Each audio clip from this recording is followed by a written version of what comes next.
Alright, so welcome everyone for another episode of Legion Daily Cast. Uh,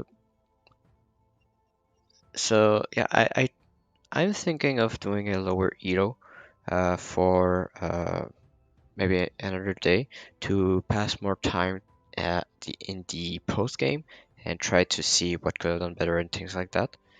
But if I find another high elo game, then probably that I will cast the high elo game and priority of that, but this is still something I'm looking to do. Maybe a more in-depth analysis for one of the Legion daily cast. But we are now on wave one in a match um, between Bricks and Gonza against SSP and Froggy McFrogface. So all of those are diamond, low diamond, or high diamond. So still pretty high in the leaderboard this early in the season. So it'll be interesting to see what they can do, what they will do, and how they can improve, or what are the plays. So first of all, let's talk about the starts. We have a Yozora starts pretty safe on its own. In the first waves, wave 5 is the most noticeable one that we think of first. We have a Zoo start, needs to think about wave 3 now, since it needs more mana to cast its spell. It is important that he takes care of that. SSP going for the Fire Elemental start, also vulnerable on wave 3 to a Brute, but he did receive the 20 on one, so he seems to be fine. And we have the Butcher opener from Froggy McFrogface. Butcher did receive a lot of buff in recent patch, but the problem with Butcher is that most of his value is centered into his aura, and so it is very vulnerable on the early waves in terms of any kind of sense. So you're vulnerable pretty much to all sense on wave 3 as well as wave 4. And since he didn't receive anything since wave 1, we need to expect something like a Brute on wave 3. But let's keep ourselves open to any possibilities with that Butcher. It is one of the least favored openers, but we will see what will happen with it.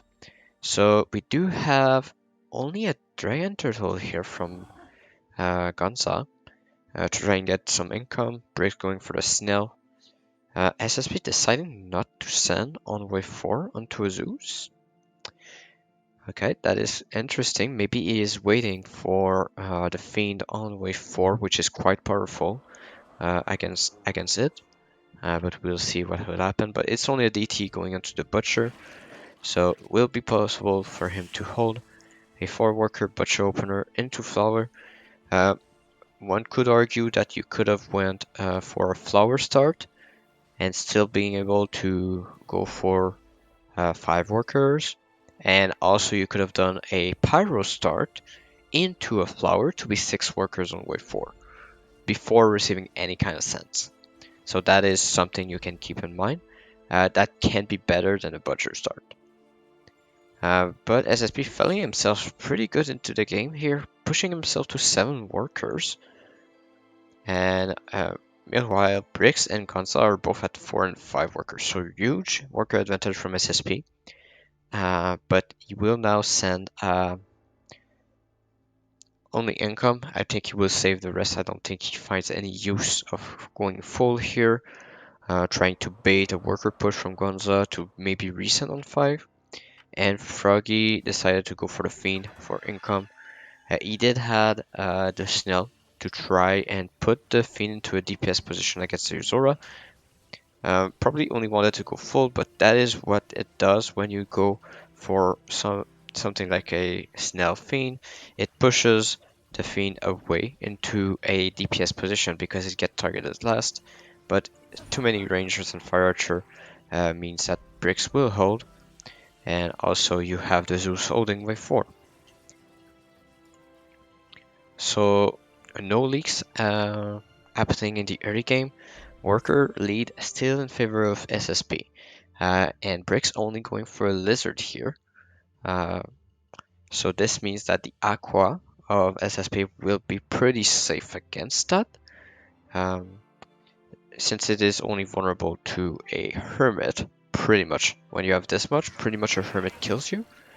But talking about Hermit, the Hermit will be sent onto Froggy McFrogface against a flower. It is a flower with lifesteal, so quite uncertain about how it does. But the flower gets focused before the butcher, which I can tell is very bad. He does kill the boss, but will he kill much more? The healing is better than I expected here. Uh, I mean, if the butcher was tanking for the flower, that might have been a hold. But right now we're talking about a small leak. Potentially only the hermit, but it can be more. SSP did go for a 40 income send, meaning that Gonza will push to 8 workers, but SSP is pushing to 8 worker himself after receiving the 60, so only the hermit send here did better than I expected here, but if the flower did not tank before the butcher, I think it was close to a hold here. Um, well, it is already close to a hold, so it might have been a hold on its own. But yeah, SSP will be able to cover that, and you also have Froggy McFrogface going for some income. So Lizard's pretty smart against what he sees from bricks, because only Swift Armor are present. So going for Lizards are the possibility of leaking wave 6, since the damage he has on that wave is not that great. It does have the Growl, which is still uh, pretty low in terms of stats. Um, Stat effectiveness on wave 6, so we'll see how it goes. Um, Still, a lot of damage and a lot of time. So even though it's not the perfect damage, it can still do very good here, just because of the sheer amount of time that he has. Everybody targeting different Rokos, so that is the usual thing that happens on wave 6. But yeah, now you're true to the Swift Armor, range DPS, the Lizards are now doing work against it, quite a lot. It might be a small leak if both lizards, no, okay, both lizards decided to target different rangers while the rangers are targeting the same lizards. So this is a hold from Bricks, pushing to 9 workers. But now SSP going for a mole on wave 7.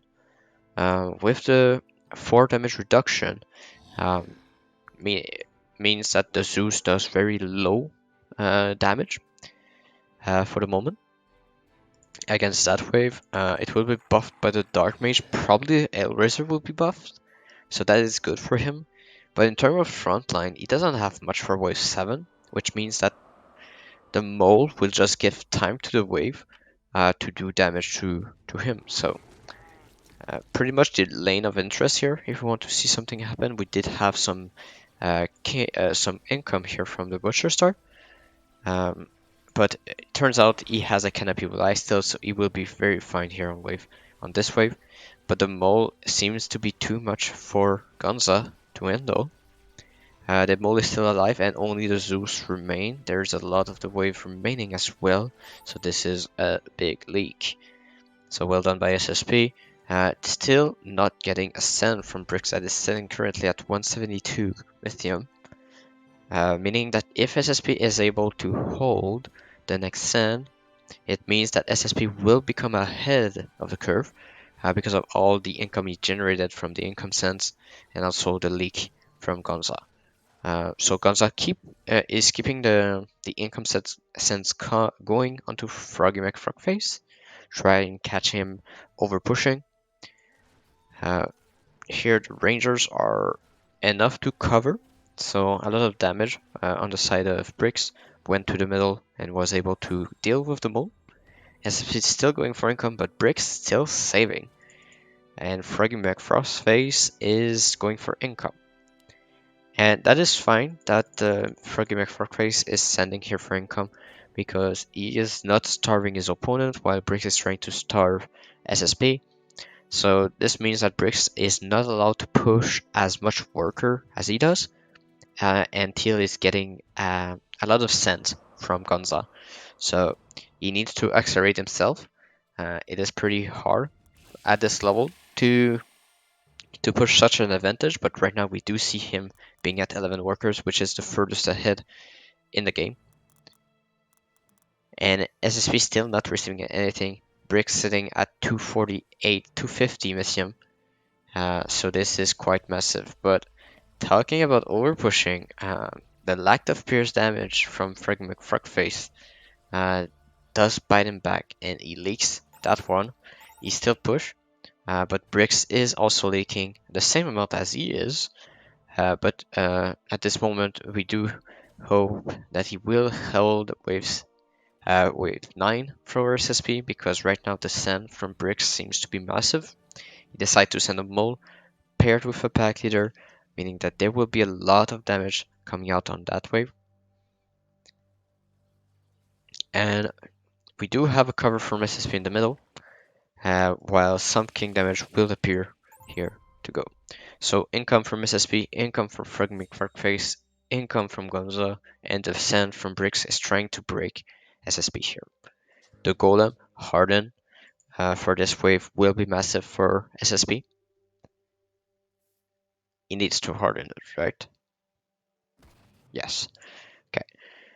So now the thing for SSP and the problem that may occur is that the split will go onto his Aquas, which is not ideal. So he's selling the split here, so that is something that I like. So that you have a lesser amount. Yeah, less of the wave that goes onto the Aquas. There's still some, which is not ideal. Because the Aquas are your DPS and you want this Golem to give time to your Aquas. But still, this is only 2 Carapace onto your Aquas. I think it is very fine for SSP. The Golem did die before his DPS, so this means that it did its job. It will be a leak from SSP, it will be a leak from Bricks, and it will be a cover in the middle from Froggy McFrogface. So it is indeed a big leak onto the side of SSP, but if we look at the value, he has the value for wave 10 already. Sadly, he does not have anything good on wave 10, so he is a little bit limited in his push, and he needs to think about wave 10 and try to hold it. But Bricks did leak quite a lot. If we look at the leak lost, a lot the money lost from leaks, Bricks is still losing a lot compared to SSP that just leaked that wave. So SSP lost a total of 99, while Bricks lost a total of 128. So in that situation, you need to look at the worker count. What is the situation? Was Gonza accelerated? He was accelerated to some extent into 13 workers. We do have 14 on for SSP and 13 for Froggy McFrogface 2. So this means that the game is pretty much equal in that term. But in terms of pure value on the board, Froggy McFrogface is pretty far ahead compared to the others. And so SSP decided to accept the fact that he will leak this wave. Because he did not add anything for that wave. So that is quite interesting. But Froggy McFrogface need to be able to hold, and he seems to be able to do it since he has an HF and an APS on these canopies, and so the canopy will be able to do enough damage. We did have some income sense, but still a very nice hold by both Bricks and Gonza will mean that they will get a bit more gold onto their side, and so the game seems to be pretty even. If we exclude the fact that Froggy McFrogface is currently at 17 workers, so all the star from Bricks did is accelerate Froggy McFrogface into an absurd amount of workers. So we will see how this game goes now. We have Embargo, we have Press the Attack, and we have Guardian Angel. Do we see any Guardian Angel potential? I don't think Guardian Angel will be the choice of anybody. I think it will be either Embargo or Press the Attack. We do have Press the Attack coming out for 3 of the players, and Guardian Angel going on to the Edge Chef. That is pretty smart here. And I'll explain why. Because now, any units with mana... Oh no, okay. Now looking at the fact that he has Priestess, if we put the Priestess into the split, then Guardian Angel Priestess is way better.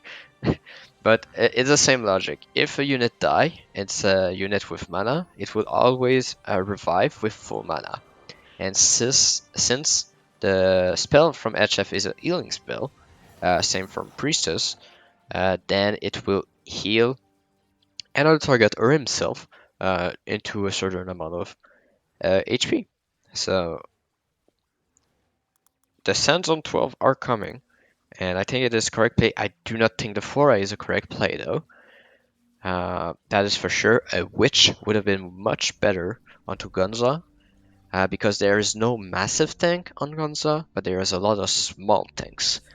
And so the DPS output of Witch is better than one of a 4i if you compare targets that do not need any ramp up from the 4i. So any big tanks, if we talk about King Claws, we talk about Kingpins, we talk about Fertilizers, 4i way better because there's a lot of HP to get through, which takes more time overall compared to the 4i because there's no ramping damage. But since there is no big tanks, which would have been better. We do have big sense on everybody, so it'll be interesting to see how people do. SP looking pretty strong here though. Flower, Bonk, Golem, Aquas. So I think it would be a hold from SSP. Froggy McFrogface, it is his weakest wave here. He does have a death cap also, so it would be interesting to see how he does. But the leaks are supposed to be on that side, I presume. The 4i is still magic damage, so still very good. But here's the problem: is that now that you don't kill his units fast enough. Oh wait, SSP is the one who's not holding, and Froggy McFrogface is the one holding. Wow. Okay, that was a bad call for me. But everything is super low here, so it's just a question of time here that it didn't happen.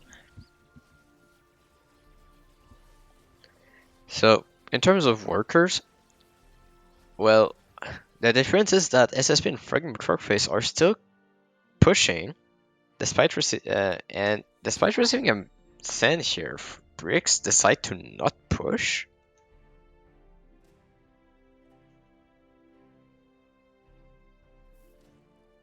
So Brick's only pushing one or two workers.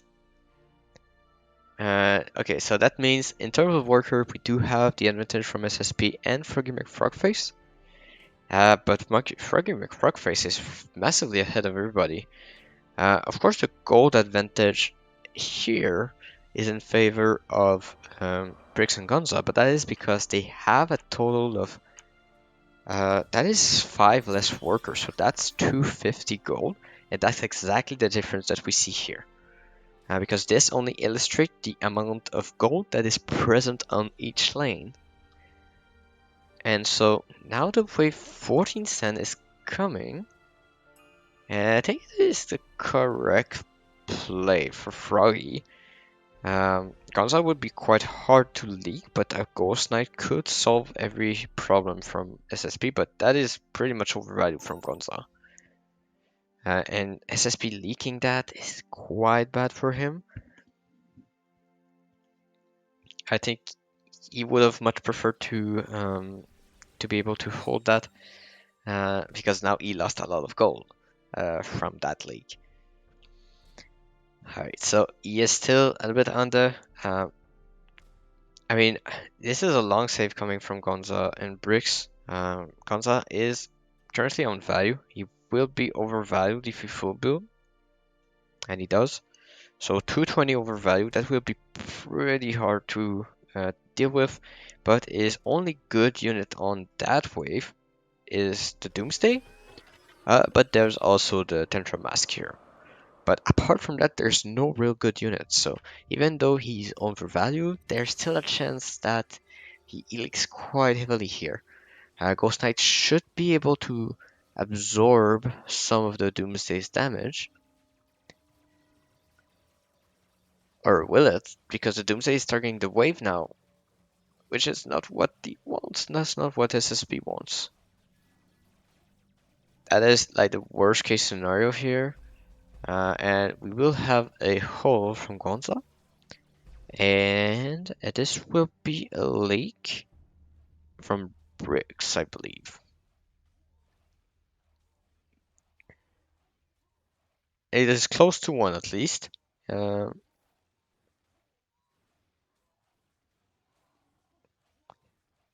yeah, there is no damage coming out now. But we do have a 15 cent from Gonza. I must say I'm quite surprised to see a 15 cent, but the cent will be massive here, so I can understand why. We will have full king coming out from Froggy and SSP, I believe. SSP going for more aquas to try and snipe every type of sense there is. A Harden should be coming up. We do have very good units though on 15 for Froggy McFrogface. He has 2 full cats with lifesteal. Well, that's not really important. He has Azeria, he has 2 canopies, so he has a good front line for his Azerias, but does he have the time? I mean, with this kind of sand, he probably has enough. But let's see. Um, so full king on the side of his SP and Fragment Farface, so they will be able to hold. Now the solid question of how well does SSP and Froggy does.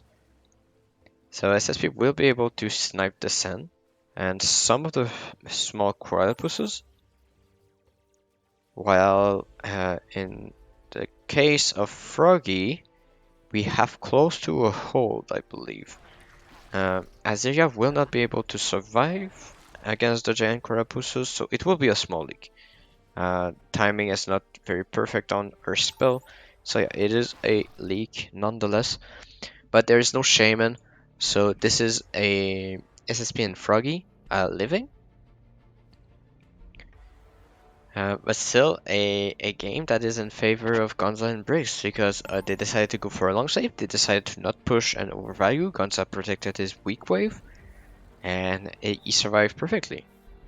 SSP did leak quite a lot on 13, which wasn't perfect, but now it is a question of what is the call now. Um, I mean, Briggs is very strong on 18, so 17 into 19 seems to be the call here for SSP and Froggy McFrogface. But there is no push on the side of Gonza. There's only a push on the side of Briggs. And he's making me lie. He's going to push a little. So 22 workers on Gonza, 27 on Briggs. I think everybody will go for a... Looks like everybody will go for a 17 cent. But Froggy decided to not push. So the call here is SSP will try to hold his best here. And they go big on 17, but the holder is Froggy. With that kind of value and with this little push, a little of a push that they had, it might work because we did have Briggs full pushing more, keeping himself under value. So a send here on 17 could be very good for them. And yes, that is the call. SSP going for a full push here. So clearing wave 16 and then going for big send on 17. So it is a bit of an on play. Let's see how it does. And yet again here, okay, the 4-eye does make more sense here with the red eye, and this is of suicide. So we did have a suicide in our first game then of the daily cast, but we have another one here from SSP. Try and recover here. So the workers are coming up slowly, very slowly, should I say. And so the push from Bricks only hurts him now. And Gonza did not push a lot also, but it is, I mean, he's strong here with the red eye, but he only has one. So it is a race. So it is a question of is Froggy McFrogface able to hold the longest compared to the other players? So we do have SSP leaking on his lane.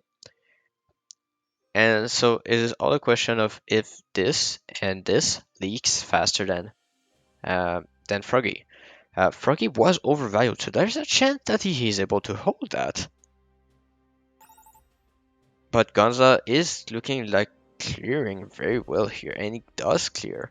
And we do also have Froggy clearing. but now he needs to kill all of that. It doesn't seem possible, and so this is a win for the East team. And yeah, it looks like it. Yes, it is. And so the suicide call was a good attempt, but Gonzav was overvalued as well as Froggy.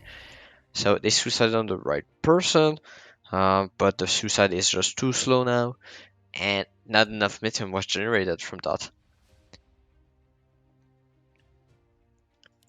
So, I mean, SSP got starved quite a lot, while Froggy McFrogface was sending quite often onto bricks. But they never synchronized very well together, SSP and Froggy, and so they weren't able to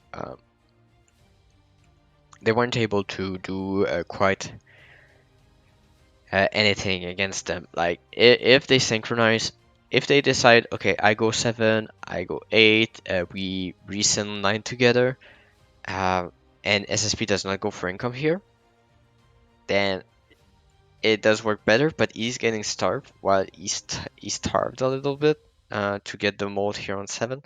It didn't starve much because he sent quite a lot also. So it seemed pretty even in the game, but the time and the long save from breaks just just uh, just decided to to be able to just put the pressure on SSP, long save, and go on wave 9, the weakest wave, and also SSP decided to full push, uh, yeah, to full push without consuming wave 10 to try and recover with forkers. Sadly, he lost too much gold at that point, and so even if though he was strong on 12, he just didn't have time for his Aqua to deal any kind of damage. So SCP being out of the game, his only option was to go for a all-in play because it didn't look very good for them. And so going for a suicide here was the play that they decided to go for. Could the ascent have been better? At sometimes, yes, but Gamza did play overvalue quite a lot because he didn't need uh, much workers and Mythium to leak his opponent in certain waves. He knew that Brix was able to leak SSP quite a lot, so pushing workers is still fine. But if you are playing the role of the holder, uh, then you need to do so. So Gonza was the holder for wave 17, Brix was the holder for wave 18. So they tried to synchronize like that, I presume. So I think that there was just way more synergy in the builds from Gonza and Brix. So that concludes our episode of our daily cast. And yeah, have a nice one, guys, and see you next time.